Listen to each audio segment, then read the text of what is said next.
सोचो, अगर एक दिन तुम ऐसी जगह फंस जाओ जहां चारों तरफ बस सफेद सन्नाटा हो, जहां हवा काटती हो और जिंदगी हर सांस पर टिकी हो, जहां उम्मीद भी धीरे धीरे जमने लगे, ठीक वैसे ही जैसे बर्फ जमती है। यह कहानी है उन लोगों की जिन्होंने मौत को सामने देखकर भी जिंदगी को नहीं छोड़ा। 12 अक्टूबर 1972 उरुग्वाई की ओल्ड क्रिश्चियंस नाम की एक रग्बी टीम अपने दोस्तों, परिवार और कुछ यात्रियों के साथ चिले जा रही थी एक मैच खेलने। वो लोग जवान थे, हंसते खेलते जिंदगी से भरे हुए। किसी को अंदाजा तक नहीं था कि उनकी जिंदगी कुछ घंटों में कैसे बदलने वाली है।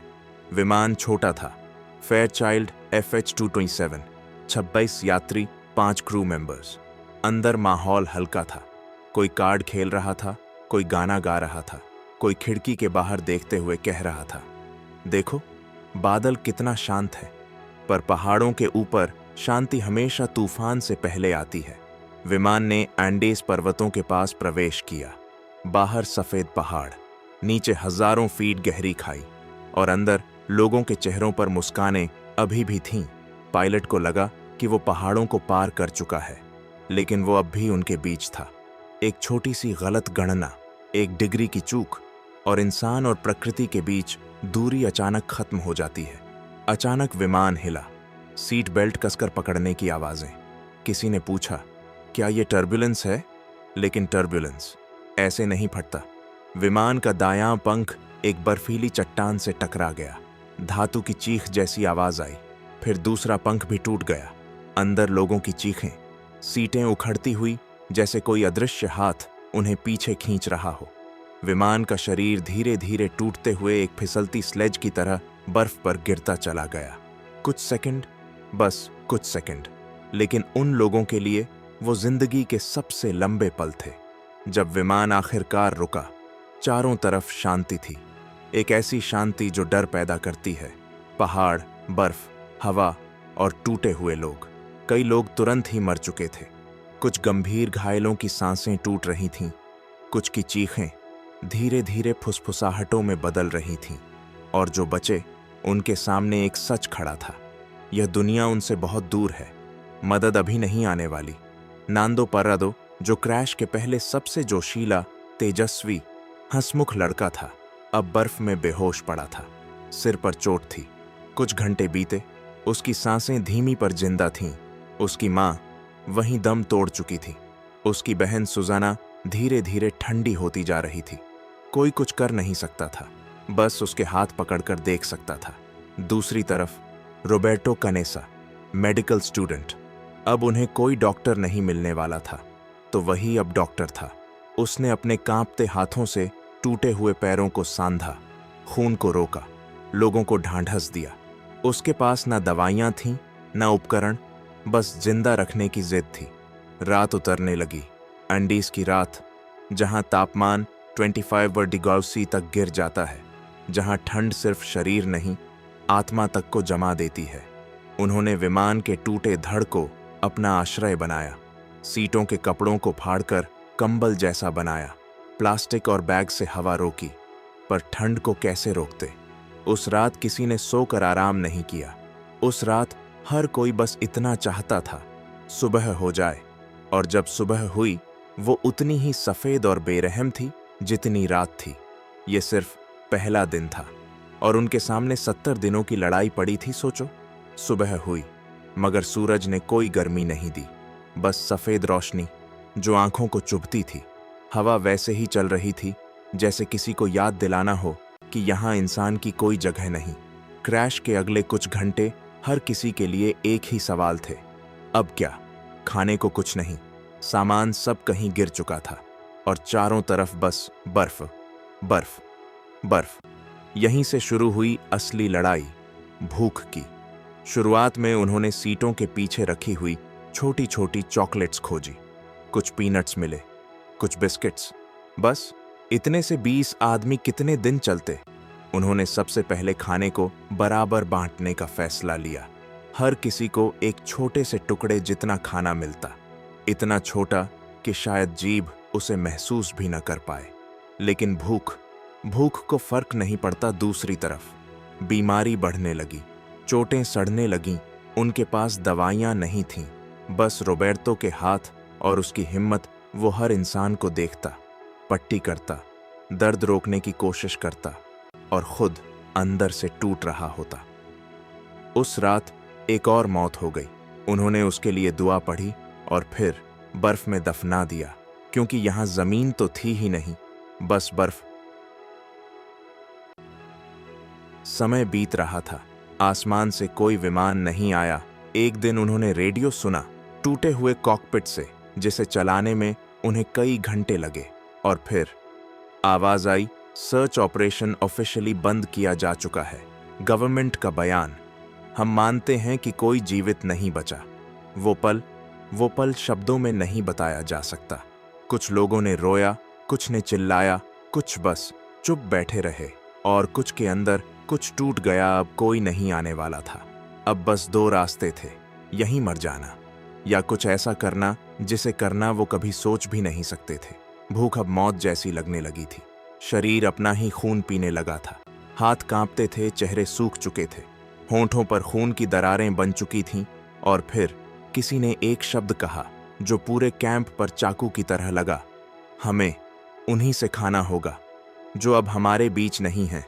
पहले तो किसी ने नहीं सुना, फिर सुना तो मानने से इनकार। ये दोस्त थे, साथी थे, अपने थे, लेकिन जिंदा कैसे रहते? मौत पास खड़ी थी, भूख हड्डियों के अंदर तक धंस चुकी थी। कई घंटों की खामोशी के बाद, कई प्रार्थनाओं के बाद, कई टूटे हुए एहसासों के बाद उन्होंने फैसला किया। उन्होंने अपने दोस्तों को अपने शरीर से नहीं, दिल से बचाया। ये सिर्फ पेट भरने का फैसला नहीं था, ये जिंदा रहने की शपथ थी, चाहे कीमत कितनी भी बड़ी हो। और इस फैसले के बाद उनके बीच एक चुप्पी फैल गई जो शब्दों से भारी थी, लेकिन इसी चुप्पी में कुछ नया जन्म लेने लगा था। उम्मीद। इस उम्मीद का नाम था नांदो परादो, जो कई दिनों बाद बेहोशी से उठा, कमजोर, टूटा हुआ, अकेला। लेकिन उसकी आंखों में एक बात साफ थी, अगर मौत को हराना है तो पहाड़ को पार करना होगा। और यहीं से उनकी कहानी पहली बार जिंदगी की तरफ मुड़ी। अब कहानी वहां पहुंच चुकी थी जहां उम्मीद और मौत के बीच बस एक धागा रह गया था। नांदो खड़ा हुआ, शरीर कांप रहा था, पैरों में ताकत नहीं, सांसों में दर्द, लेकिन आंखों में वही बात थी, अगर हम यहां रुक गए तो हम सब बस नाम बनकर रह जाएंगे, जिंदा नहीं। उसने आसपास के लोगों को देखा, हर चेहरा थका हुआ, सूखा हुआ, खोया हुआ, लेकिन हर किसी के अंदर कहीं न कहीं जिंदा रहने की इच्छा थी। नांदो ने कहा, हमें पहाड़ पार करना होगा। यह सफेद मौत हमें यहां से जाने नहीं देगी जब तक हम खुद रास्ता ना बनाएं। पहले तो कोई कुछ बोल नहीं पाया। इतना बड़ा पहाड़ जहां सांस लेना भी कठिन था, उसे पार करना, वो भी इस हालत में। लेकिन रोबर्टो आगे आया, मैं तुम्हारे साथ चलूंगा। उस एक आवाज़ ने बाकी सभी के दिलों को थोड़ा गर्म कर दिया, जैसे किसी ने अंदर बुझती आग में थोड़ी सी चिंगारी डाल दी हो। उन्होंने तैयारी शुरू की, कुछ कपड़े बांधे, सीट से निकले इंसुलेशन को लपेटा और बर्फ से चश्मे बनाए ताकि धूप आंखें जला न दे। बाकी लोग खड़े थे, उन्हें जाते हुए देख रहे थे। कोई कुछ बोल नहीं रहा था, क्योंकि जो बोला जाता वो या तो झूठ होता या टूट जाता। सुबह हुई, आसमान एकदम नीला, बर्फ सफेद चादर की तरह फैली हुई। नांदो और रोबर्टो ने पहला कदम रखा, चलना, बस चलना। एक कदम, फिर दूसरा, फिर तीसरा। हर कदम फेफड़ों को चोट करता, जैसे हवा के हर कण में सुई लगी हो। उनके जूते नहीं, उनके पैर बर्फ में डूबते थे। हर कुछ मिनटों में उन्हें रुकना पड़ता, लेकिन रुकने का मतलब बर्फ पर लेटना होता, और लेटने का मतलब हिम्मत का मरना। तो उन्होंने खुद को उठाया और फिर आगे बढ़े। रात हुई, बर्फ पर सोना पड़ा, नींद नहीं, बस आंखें बंद रखकर सांसें चलती हैं या नहीं, ये महसूस करना। दूसरे दिन सूरज फिर चढ़ा, मगर गर्मी नहीं लाई। उन्होंने दूरी नहीं देखी, क्योंकि अगर वो देखते तो शायद कदम रुक जाते। उन्होंने बस सामने की सफेदी देखी और कहा, एक कदम और। तीसरा दिन शरीर जवाब देने लगा, गला सूख चुका था, बर्फ खाकर प्यास बुझाना ऐसा था जैसे बीमारी को गले लगाना, लेकिन फिर भी एक दूसरे को देखकर दोनों आगे बढ़ते रहे। और चौथे दिन पहली बार उन्हें पहाड़ की चोटी दिखाई दी। जो नीचे दिख रहा था वो सफेद नहीं था, वो भूरा था, पथरीला घाटी जैसा। और इसका मतलब सिर्फ एक चीज थी, नीचे इंसान हो सकते हैं। उनका दिल तेज हो गया, पैरों में ताकत वापस आने लगी। चाहे सिर्फ थोड़ी ही सही, उन्होंने उतरना शुरू किया। ये उतरना चढ़ने से ज्यादा खतरनाक था। एक गलत कदम और सब खत्म। लेकिन इस बार उन्हें पता था वो कहाँ जा रहे हैं। आंखों में एक ही लक्ष्य था, जिंदा घर लौटना। 3 दिन और उतरे, शरीर टूट चुका था, आंखें सूख चुकी थीं, पैर खून से भर चुके थे। और 7वें दिन उन्हें दूर से एक इंसान दिखाई दिया। पहले तो यकीन नहीं आया, शायद ये दिमाग की थकान हो, लेकिन नहीं, वो इंसान था नांदो। रो नहीं पाया क्योंकि आंसू भी नहीं बचे थे। उस इंसान ने उन्हें देखा और समझ गया, यह मौत के मुंह से लौटे हुए लोग हैं। उसने कहा, रुको, मैं मदद लाता हूं। उस आवाज में दुनिया की सबसे खूबसूरत चीज थी, उम्मीद। बस थोड़ी देर और बस थोड़ा और सह लेना था। और उसी रात पहली बार उनके लिए मदद चली, उनके लिए जिन्हें दुनिया ने पहले ही मरा हुआ मान लिया था। लेकिन मदद पहुंचना आसान नहीं था। ऊंचाई, बर्फीले तूफान, पथरीली घाटियां, हर कदम मौत से लड़ना था। उधर कैंप में जहां बाकी बचे लोग थे, वो अब भी नहीं जानते थे कि वो बचेंगे या नहीं। दिन और रात का फर्क मिट चुका था, बस ठंड थी और इंतजार। और फिर दूर आसमान में एक हल्की सी आवाज आई, पहले हल्की, फिर ज्यादा साफ, फिर इतनी तेज कि दिल की धड़कन उसके साथ चलने लगी। लोग बाहर भागे, उन्हें कुछ दिखा। एक हेलीकॉप्टर जो मदद नांदो और रोबर्टो ने लाई थी, वो आ चुकी थी। लोगों की आंखों से आंसू बहने लगे, लेकिन वो रो नहीं रहे थे, वो जी रहे थे। लेकिन एक और सच्चाई साथ थी, हेलीकॉप्टर छोटा था, वो सभी को एक बार में नहीं ले जा सकता था। जिंदगी और मौत अब भी बराबर खड़ी थीं। कौन पहले जाएगा, कौन इंतजार करेगा, और क्या इंतजार अलग फैसला ला देगा। किसी ने झगड़ा नहीं किया, किसी ने चीखा नहीं, किसी ने खुद को ज्यादा जरूरी नहीं बताया। उन्होंने एक दूसरे को देखा और कहा, जो सबसे कमजोर हैं पहले वो जाएंगे।